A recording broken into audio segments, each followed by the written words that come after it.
So, welcome to this class on Neuroscience of Human Movement. We will continue our discussion on cerebellum. So, this is part 5 of our discussion on cerebellum.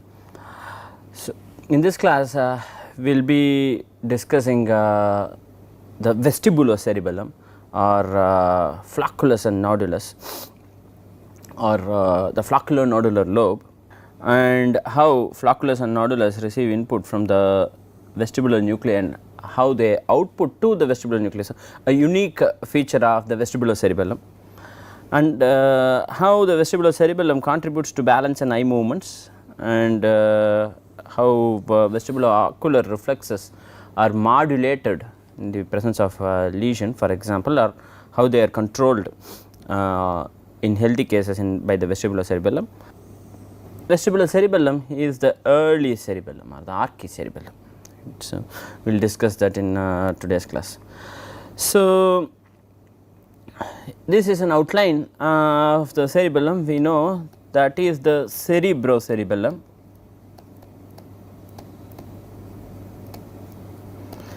The more medial regions, of course, the most medial region is called vermis. Vermis and paravermal area together constitute the spinocerebellum. Then where is the vestibulocerebellum? This is called as the flocculonodular lobe, and that is also called as the vestibulocerebellum.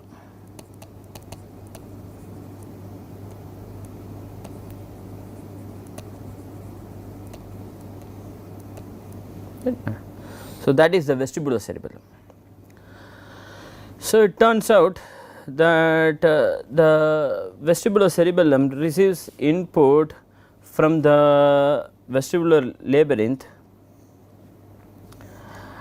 and or the otolith organs within the vestibular system, and from there they project to the, so that information is from the vestibular nucleus to the lateral vestibulocerebellum. For example, in this case it is demonstrated as lateral vestibulocerebellum, say the vestibulocerebellum, and then it projects back to the vestibular nucleus.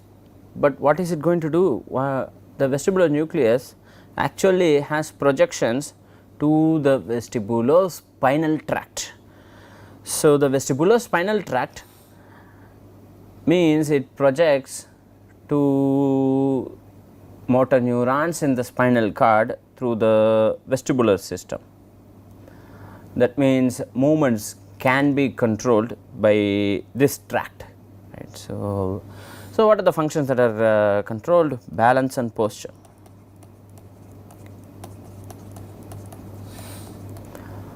So, important functions that are controlled by the vestibulospinal tract and the vestibular nucleus. Note, unlike other cases where, for example, if the input is coming into the cerebrocerebellum, then it is processed in the cerebellar cortex or in the lateral cerebellar cortex in the cerebrocerebellum, then it outputs via the dentate nucleus, that is the dentate nucleus, and from the dentate nucleus to VL thalamus, etc. Right. Note, dentate nucleus is actually a nucleus within the cerebellum. It has been drawn outside the cerebellum for convenience in this picture, in this schematic, but actually all these fastigial nucleus, interposed nuclei and dentate nucleus are all deep cerebellar nuclei. These are nuclei that are present within the cerebellum. But in the case of vestibulocerebellum, flocculonodular lobe acts as the cortex, acts similar to the cortex, but it does not project to an output nucleus that is within the cerebellum, but rather it projects to the vestibular nucleus itself. So, the vestibular nucleus is unique in a sense because it also performs or it mimics the function of these of the deep cerebellar nucleus. So, the vestibular nucleus is also considered as an output nucleus of the cerebellum, right. So, in that sense this is very unique, right. What is the nature of information that is received by the vestibular cerebellum? Well, there are multiple information. One source of information is of course the vestibular system that sends information about position and orientation of the head, a very sophisticated gyroscope, so to speak. Other information not shown in this picture are from the visual information.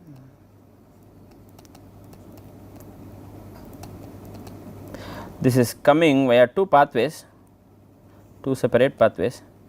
One is the pretectal pathway,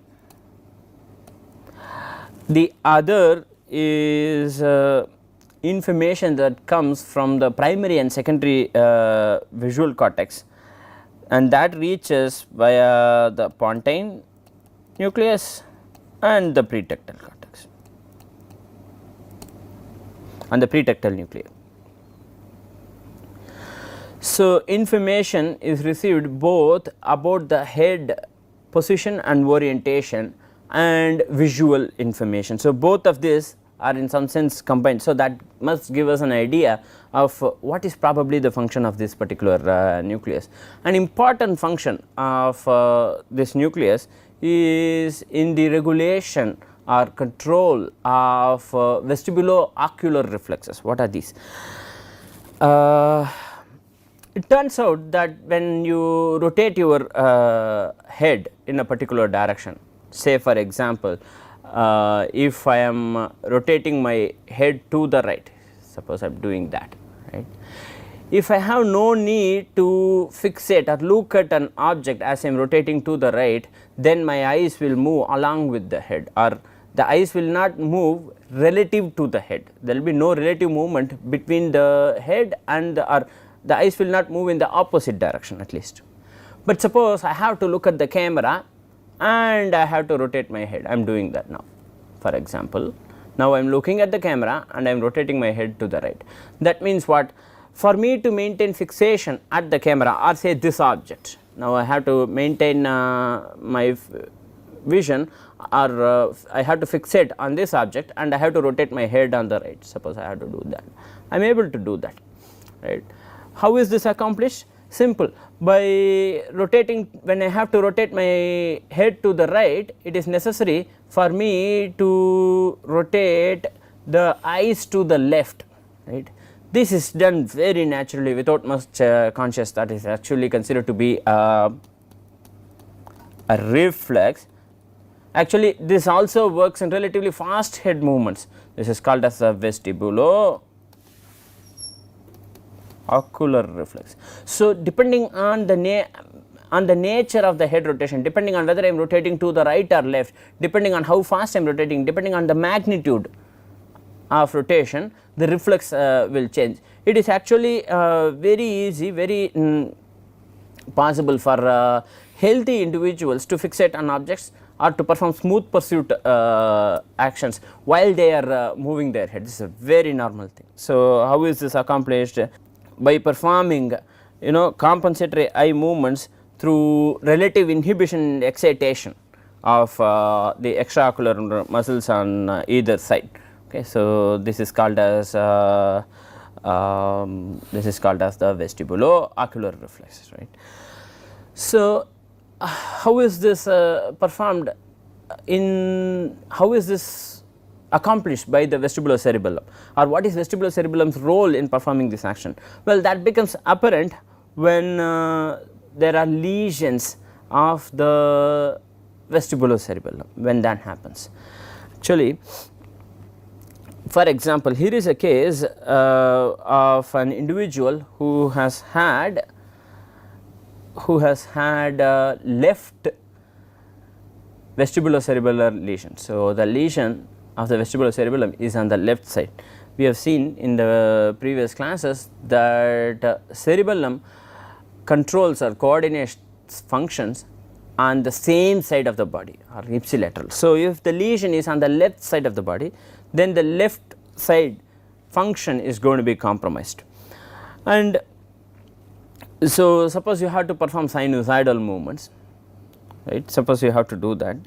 While moving from left to right, you see that there is relative smooth movements, whereas while moving from right to left there are jumps, or what are called as saccades.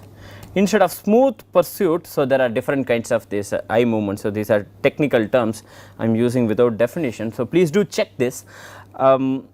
Saccades are relatively fast movements, right. So, these are saccades that cause jumps in the movement of the eye, whereas once again from moving from left to right there is relatively smooth movements, while moving from right to left there is going to be jumps, right. So, that means that this person is able to perform eye movements to the right, or while moving to the right there is relatively smoother performance. So, a smooth pursuit is possible while moving from left to right, but while moving from right to left there is not smooth pursuit, but movement of the eye is predominant with only saccades, right. Now, what happens when this person is asked to fixate on an object that is moving along with his head rotation? Say for example, left side lesion of the vestibulocerebellum for example is the case when vestibulo-ocular reflex is relatively normal in the dark, right. This is in the dark actually. So, in the dark when you ask a person to rotate the head to the right and fixate on an object for example.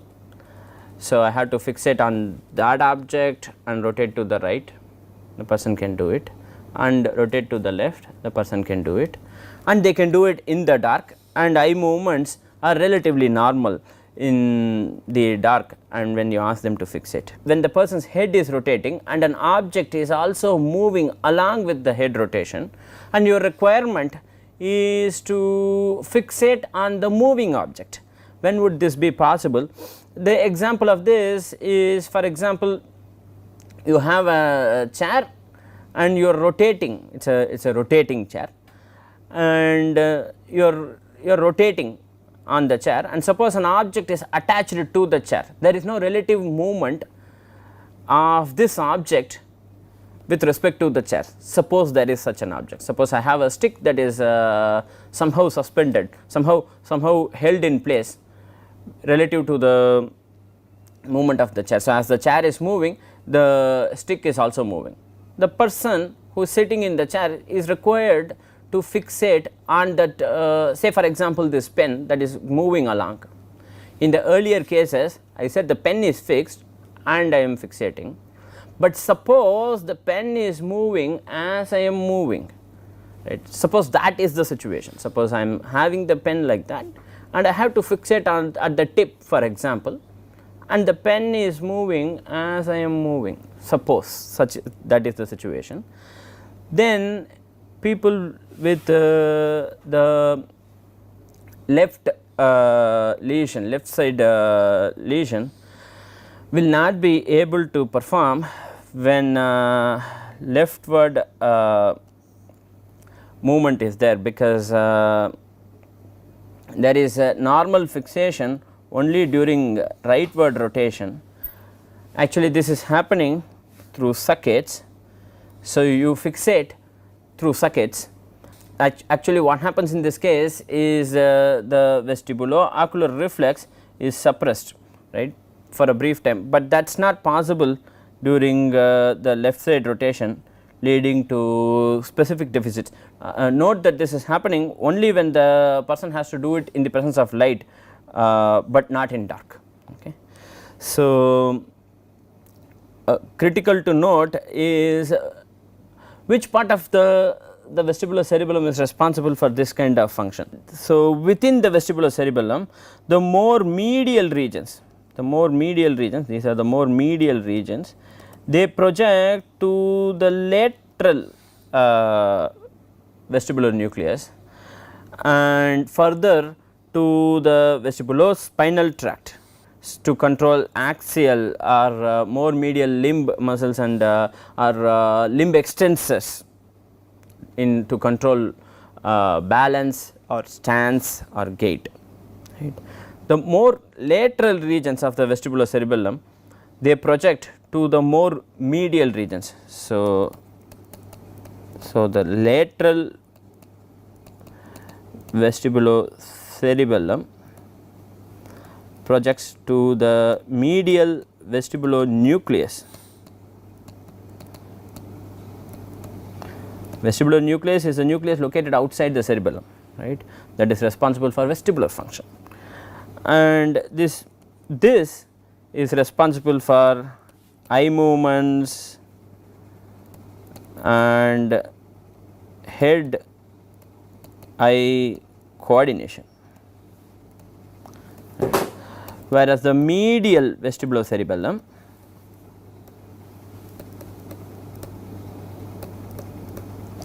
projects to the lateral vestibular nucleus